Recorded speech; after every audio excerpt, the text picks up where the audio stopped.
Morning, everybody. Oh, good. I saw it on the wall. There's loads of excitement about today's conference, so I'll try and keep the excitement going. And thank you for booking onto this workshop. The board said it's full, so that's also good. I'm Jonathan Shaw. I'm a Service Development Lead, and I work for Central and North West London NHS Foundation Trust, which usually is referred to as just CNWL. Also referred to as the Borg, because it seems to acquire services and mould them in its own shape. And the learning disability services within CNWL didn't exist within CNWL until about 7 or 8 years ago. In its first inception as an NHS Trust, the CNWL was basically a mental health trust that covered Kensington, Chelsea and Westminster London boroughs. It then acquired other boroughs as it grew and became Central North West London Mental Health Trust, and then it acquired a small inpatient service based at Kingsbury in North West London, which was for people with learning disabilities. And that became an assessment and treatment service with 14 beds. It then acquired a similar inpatient service in the London Borough of Enfield at Chase Farm Hospital. And so initially, all of CNWL LD services were inpatient assessment and treatment services. When I joined the trust, it was to establish a community-based specialist behavioural support service within London Borough of Brent. And that provided services both within the community but also within the inpatient services. So staff worked across both settings. About a year ago, we acquired the community health team in the London Borough of Brent, and a year later we acquired the community health team in the London Borough of Harrow. Hence the implementation of PBS across inpatient and community settings. I'll tell you a bit about how that came about. As I said, we had 4 assessment and treatment units. We also developed a recovery stroke step-down unit for people coming out of assessment treatment pre-discharge, moving through the pathway into community. We got the 2 community teams. Our staff basically work around multidisciplinary teams, both within the community and within the inpatient services. They're consultant-led services. More than half of our current workforce are support worker, so bands 2 to 4s. Support workers in the inpatient services tend to be band 2 and 3. Community-based support workers tend to be band 4 because they're out there sometimes working on their own without direct supervision, so we expect a little bit more from them. Our inpatients, most of them are under a section of the Mental Health Act. We take people under 2 and 3, but we also take people from the courts and transfer from prison services as well, and under Home Office restriction. And predominantly they're from London boroughs, but we do have occasional referrals from outside of London in the home counties. In July 2013, our service director and the inpatient operational manager met with Build in Birmingham and basically asked if they would come and look at our services, and specifically at that time they were looking at our inpatient services, tell us what we thought in relation to PBS, how we were doing, and then provide us with a report and recommendations. And so Phil Howell, Build consultant, came and met with the senior management team in October in 2013 and gave us feedback on how he thought we were doing. He spent 3 days within the service, came back with a report, very detailed report. That's the report. Lots of recommendations within that report about how we were doing. And we were doing quite well in some places, but obviously there were areas where we could improve. And we accepted that against a background of the oft-repeated phrase about lots of organisations and services say they use PBS, and when you look closely, they're not actually using positive behaviour support. And we wanted to make our service a real positive behaviour support service.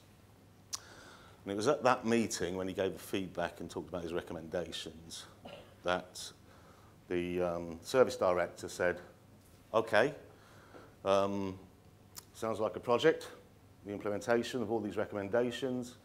I happened to be sitting next to her and she said, Jonathan, I think you can do this. So I was given that. So November last year, a year-long implementation project was commenced. So we're about 6 months through, and the presentation isn't going to be prescriptive and tell you how to implement PBS in your services. What I want to do is share with you the journey that we've been on so far and the way that we've looked at trying to implement the recommendations from the build report. So I'm not telling you what to do, but if you want to take anything away from this, then please do. A number of themes around the recommendations that Phil gave us. One was about establishing a leadership team. Secondly, about improving our use of data, our reporting systems, how we record and analyse behaviour. Strategic development of the workforce, so training for our staff, involving people who use the service. And we thought we already did quite well on that, and I'll tell you why in a little while. Using debrief as a learning tool, both for within the service, but also for the organisation, and promoting holistic approaches. And again, we felt we were pretty holistic, but they always find something, don't they? Also recommendations about constant evaluation and review, looking at our policies and having up-to-date policies that inform practice, and clear governance and accountability mechanisms around PBS within the service and indeed within the organisation. So let's take those one at a time and see what we did in response to Phil's recommendations. We did establish a steering group, and what we wanted to do was establish a steering group that was inclusive, i.e. involved all our services, so not just inpatient services, so looking at our community teams as well, but also involved all levels of staff. So there's representation from Band 2 support workers through to consultants, and the steering group was chaired by the clinical director of the Learning Disability Service. A little bit about the management structure here. Our service uses a service line approach. So we have a learning disability service line, and that service is managed by a clinical director and a service director who are jointly accountable for provision of that service, both in terms of clinical provision and in terms of managerial and financial governance issues. So we have two directors, and the clinical director was chair of this, and I had the role of the project manager, basically organising things and making the chair look good. We then set up subgroups of the steering group, and we had themes which basically mirrored those themes in Phil's report. So we had a subgroup looking at the overall model of PBS within our services. Another group looked at workforce training and supervision issues. Another group looking at data. Another group which is looking at our policy and reviewing policies and looking at the framework. And another group looking at stakeholder engagement. So those were the building blocks, if you like, that we look at responding to the reviews, to the recommendations in Phil's review. Looking at use of data, we all know how much data we are expected to collect and provide to our commissioners and, in the case of Foundation Trust, to monitor. And we felt more data, we're already collecting and being performance managed by our commissioners and by Monitor on mental health and learning disability minimum data sets, the personal and demographic information that we have to collect and report on. There are also mandatory data collection for us that was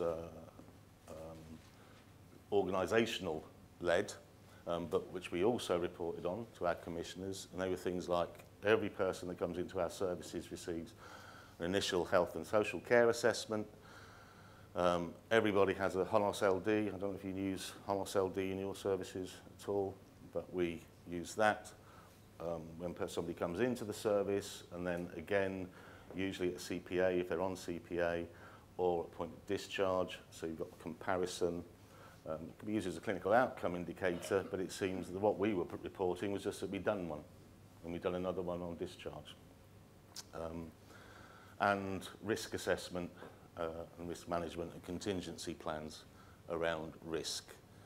During an episode of care, people would undergo behavioural observations, functional analysis, and the data we were collecting from that, incident reporting, and we use Datix, which is an electronic incident reporting system. Anybody else use Datix at all?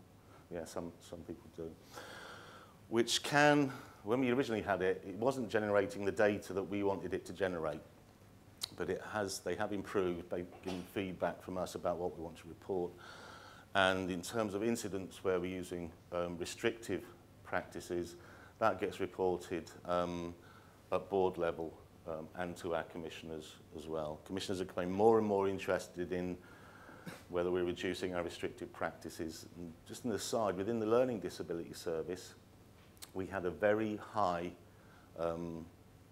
frequency of incident reporting around the use of physical interventions, higher than all the other mental health services. And the Trust Board used to worry about that. And we sort of looked into why this was, that we were getting so many incidents. And we feel that, one, we reported everything. So every incident we reported, whereas we had the feeling that in mental health services, they didn't quite report incidents where maybe there'd been verbal abuse or somebody had to be, removed from situation or whatever. But it was good to see that national guidance coming out is about it's best to report everything.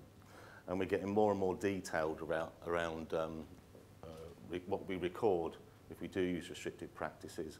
And just last week, a draft came round of what we need to report to monitor in terms of our use of restrictive practices, which goes down in as much detail as which staff member was holding which part of the service user.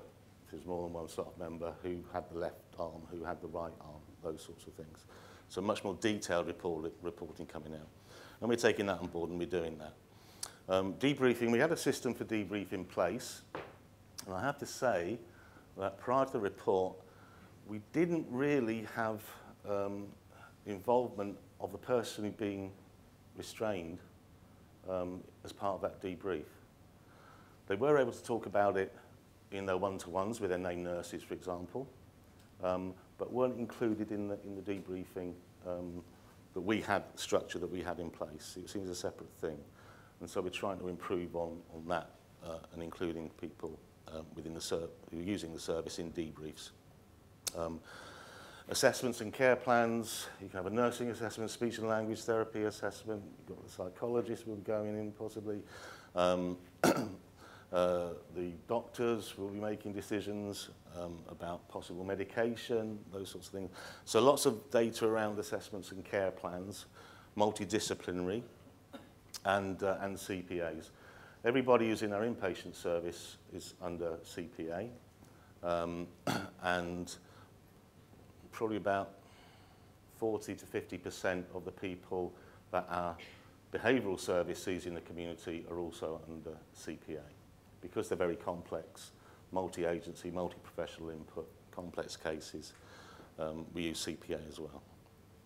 And that also means lots more data reporting about frequency of CPAs, the paperwork that has to be in place for CPAs, and all that sort of thing. So lots and lots and lots of data being collected. Key issues on discharge where we have to do HONOS LD. As I said earlier, just so that we can show we've done one when they came in and another one when they went out. Commissioners don't currently ask us for what the different scores are. So to indicate whether we're an effective service. We know we are because the scores are a lot lower when they leave us than when they came to us. But commissioners don't ask us for that. We're just reporting on whether we've done it. And from the inpatient side of things, There's a mandatory 7-day follow-up which has to be recorded. So you contact the person and make sure things are okay for them on discharge. But also on follow-up, if somebody's from London Borough, Brent or Harrow, obviously our community teams and our behaviour support services will be involved with those people post-discharge as well and supporting them out of inpatients. In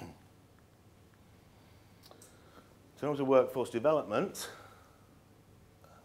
we made a decision that probably the most important people in terms of developing skills, expertise, and knowledge and understanding was within those people that for most of the working day are working with our service users, and that's our support workers.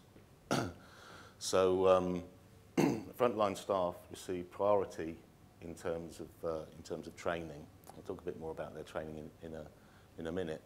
But they were put as priority, and so far, I'll talk about it in a minute, and then gradually move through in terms of, it ties in quite nicely, you know, with the last slide that Louise put up in the structure about competencies in terms of specialist supervisors and consultants and that sort of thing. This is the sort of, this is it looking at the, you know, the other way round sort of thing.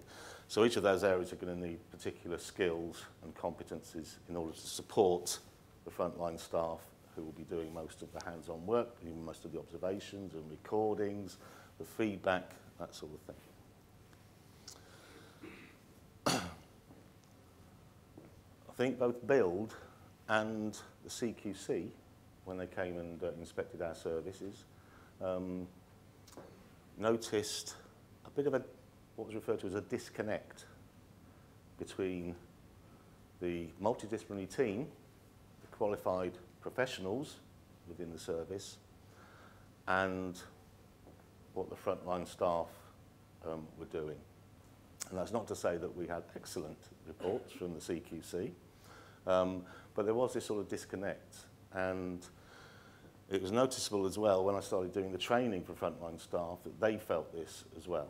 And they felt that there was this chasm sort of thing between them, between what was decided in multidisciplinary team meetings, and then they were told, go and do this. And they weren't involved in those discussions. They felt they weren't able to contribute, that sort of thing. So part of our work is around closing that gap between what frontline staff are thinking about their involvement, their clinical involvement, and what the multidisciplinary team are deciding and then saying this is what we're going to do in terms of treatment plan. We've developed so far, we're up to module 2, so an introductory session for frontline staff, just an hour long. I'll just pass that around quickly so people have a sort of look at the sort of things that we do within that session, and which was really welcomed by the frontline staff that have done that. So far I've trained about 85% of our frontline staff, and we've just last week commenced our modular training system, the first one of which is about challenging behaviour and applied behaviour analysis and introducing them to those concepts. And we'll be moving on to actual functional assessment, observation and recording techniques, that sort of thing. And really it's about, as I said earlier, giving staff the skills, knowledge and expertise that they can actively contribute to the gathering of data, the gathering of information, and contributing to functional analysis of people's behaviour in a meaningful way.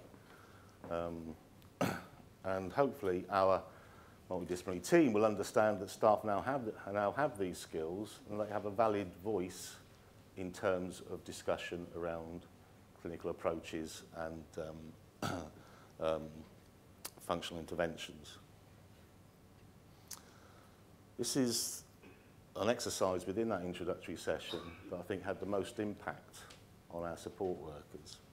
And they were asked to think about things that contribute to having a good quality of life. So they were asked to think about their own life and what makes their life good. Things that may have high monetary value, like their housing, but also what basic things were necessary for them to have a good quality of life. And they were also asked to then think about, well, what things would reduce your quality of life? And they did this in groups, and they all fed back. And then I put up this slide and asked them to say, we looked at what the feedback was and said, yep, covered that. We've got all those, yeah, that's very good. And I asked the question, how does that apply to our service users? And you suddenly see the penny drop. And they think, oh my God, they don't really have much quality of life. And therefore we can then introduce a concept of introducing life goals and quality of life measures into our positive behaviour support plans. But that was a very powerful part of the training, and I was really glad that it made people stop and think, and that there was silence in the room when that question was asked. Because most of those things, particularly for our inpatient service users, most of those things are either reduced or don't apply.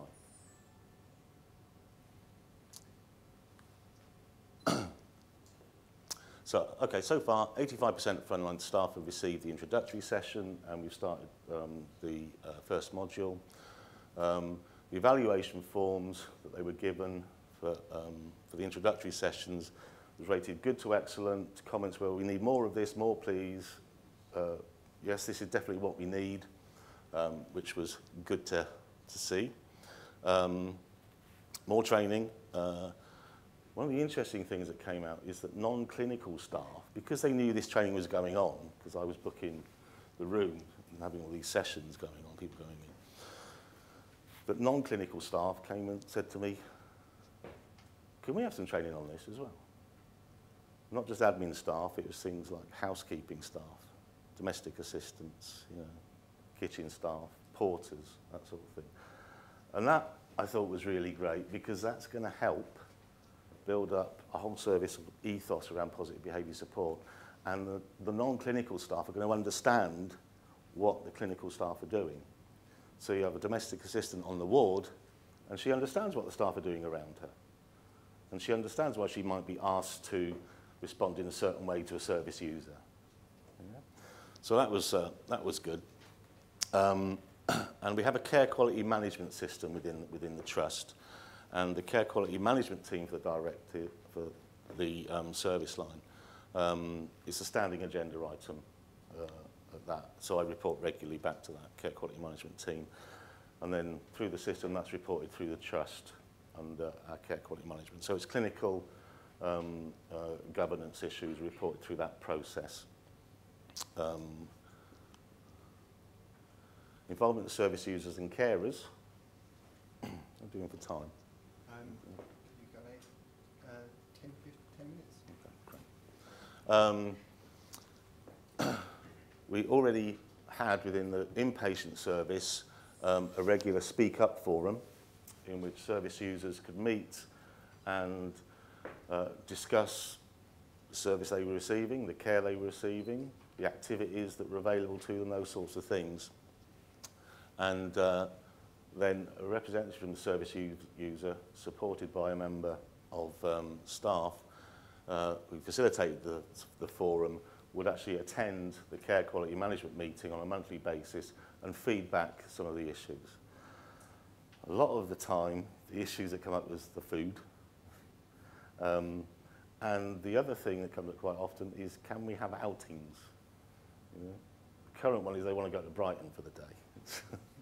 So I don't know whether the service user has been at Brighton for the day and told everybody it's really fantastic in Brighton, and they've said, we'd like to go to Brighton for the day.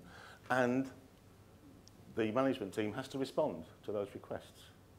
It may not be that we can facilitate every request, but we do try to facilitate those we can. We hold quarterly carer events, and these often take the form of, in the summer certainly, a barbecue, a themed barbecue, and that's really to tempt carers in. And this is carers of people within the inpatient service, but also our community carers and service users are invited to these events. But we include within that social type occasion a training session for carers, and that may be around medication, it may be around behaviour. We'll certainly be doing one around positive behaviour support and get the carers involved in understanding what we're trying to do. And we do also use feedback questionnaires across all our services, from service users and carers. And those for service users are accessible questionnaires. Care plans, accessible care plans are in place for our service users, and they are also actively encouraged to contribute to their CPA meetings. Care plans are written in the first person, so they're written by the service user, not in the third person, or somebody else saying what the service user is going to be doing. CPAs can be quite stressful for some of our service users. They don't like to attend, but we make sure that their named nurse has time with them in relation to the to their CPA and feeds back to them, and that they're involved in that way. And we also have, as all trusts need to have, our PALS service and our compliments and complaints systems. We don't get that many complaints. It's quite rare that we get them. I don't know whether it's because we're a good service or people who just tend not to complain. You know? But maybe we'll look at that in a bit more detail. Debrief as a learning tool. Post-incident, as I said earlier, we had a debrief mechanism for staff, but we're looking at involving service users in that debrief. But also, part of Phil's recommendation was having senior clinical staff available to actually sit in on that debrief as well. So there's external to the unit support going in for the staff.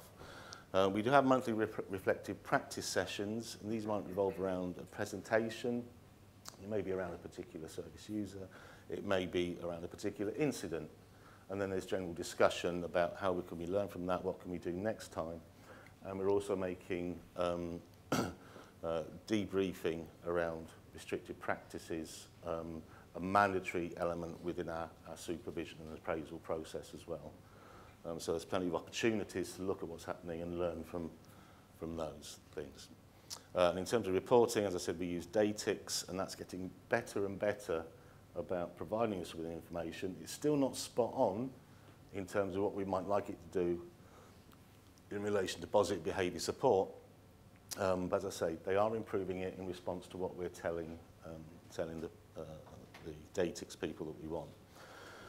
There is a trust annual audit of all incidents where restricted practices have been involved.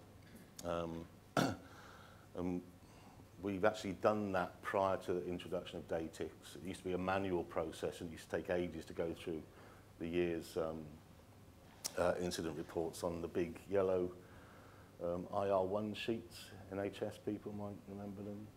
You know, big book like that, a big sheet to fill out. It's getting better. And the Trust is very keen on organisational learning and learning across services as well. Holistic approaches. We're reviewing our health action plans. They're pretty standardised at the moment, so one size fits all. We're trying to make them more flexible, but also make sure that we include life goals and quality of life outcomes in those. We're reviewing all our operational policies and making clients. I don't know what it's like in your services, but our trust has a set of values and a mission statement. But if you go up to a member of staff and say, what's the trust's values? I don't know. I can only remember 3 today. You know. So they are around respect, partnership, empowerment and compassion are the 4 key areas. And we're trying to make that explicit as well in our policies. And that's really also, if you think about it, what PBS is all about as well. And it's making these explicit statements. And I was thinking that we do have those in place, and the mission statement is very much around that, about partnership with service users and carers. But we don't make it explicit in our frontline clinical policies. We're looking at developing our resources and our skills to support choice. So in the inpatient unit, people don't have a choice about when they go out, when they go shopping for their toiletries or whatever. We're trying to explore ways about how we can facilitate that more, so that people do have choice, more choice, certainly within the inpatient services. People have more choice in the community, I think. And that's a whole other ball game about how we work with our partner providers in the community around positive behaviour support. that we're all singing. We've got a number of organisations, a number of providers within a local borough about all getting together. And currently we're working with the commissioners around a learning disability strategy, a new learning disability strategy for the borough, in terms of the Winterbourne work that's been going on as well.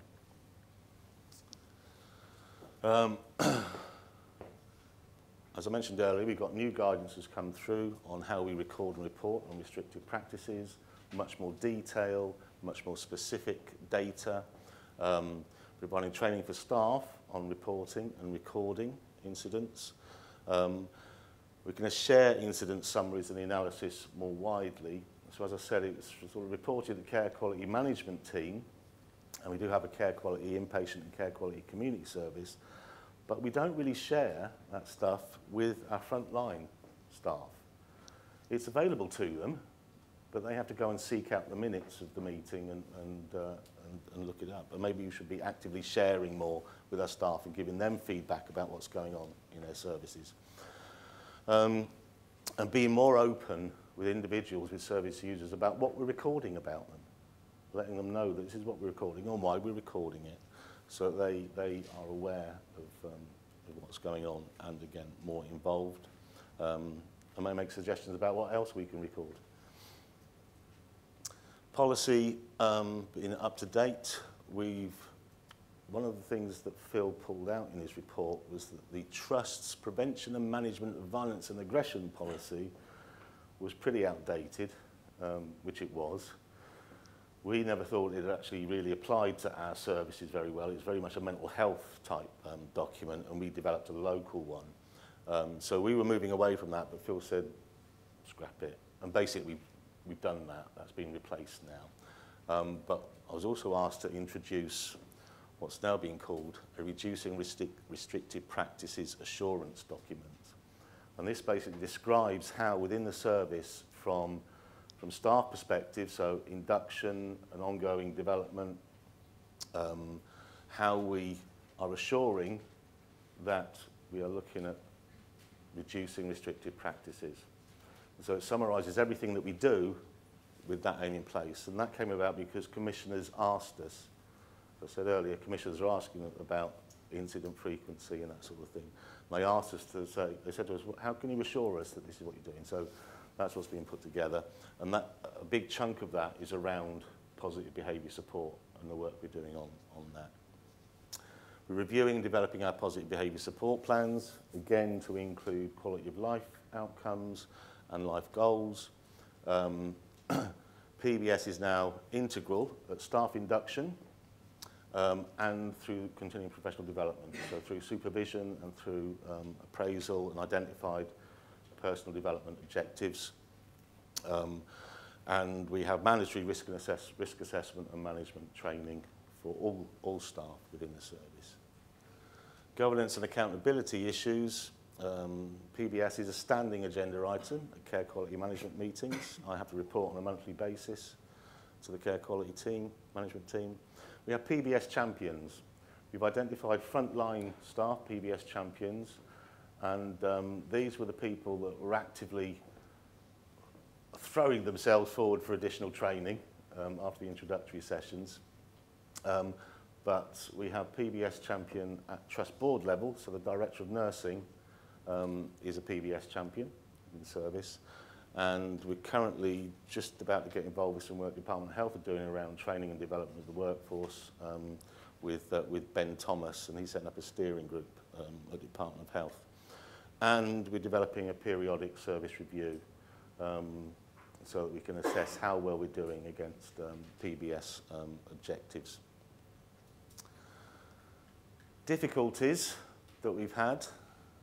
It's a large steering group we set up, which made it quite unwieldy, really, and it was difficult for everybody to attend every meeting. So we sort of reviewed that, and we've reduced the membership of the core group, if you like, but the membership of the overall subgroups is remaining the same. Real difficulty with frontline staff being freed up off their shifts on the ward. You can imagine saying, I can't release him. I'll go down below minimum staffing levels if I release this person to come to this meeting. Given the financial pressures, you know, we are really, really at the point where unit managers say, I can't safely release staff to attend meetings. So we're going to have to sort that out. And the same, as well as meetings, attendance at training sessions. Some of the training sessions that were put on were quite poorly attended, and when I've asked why staff haven't been released from units, for example, it's been the same reason. And some subgroups couldn't quite organise themselves to meet together between the monthly steering group meetings so they could report back. So what they've sort of resorted to is meeting, virtual meetings by email. So whatever things they're looking at, they're circulating and encapsulating. Then once somebody from that subgroup will come and feed back to the monthly meetings. The positives, staff enthusiasm for it is fantastic, especially from the frontline staff. I think communication is improving, and that's communication between multidisciplinary team and frontline staff, but also between service users and staff and management. And one of the key things, I think certainly staff feel more empowered, even with the amount of training they've had, and there's still more training to come. They're feeling more empowered. They're feeling more confidence in being able to say to the psychologist or the behaviour specialist or whoever, well, this is what we've been observing, look, and here's the evidence. And they're being encouraged to do that, being encouraged to have that voice within the MDT. Thank you, and I think a couple of minutes for questions, if there are any.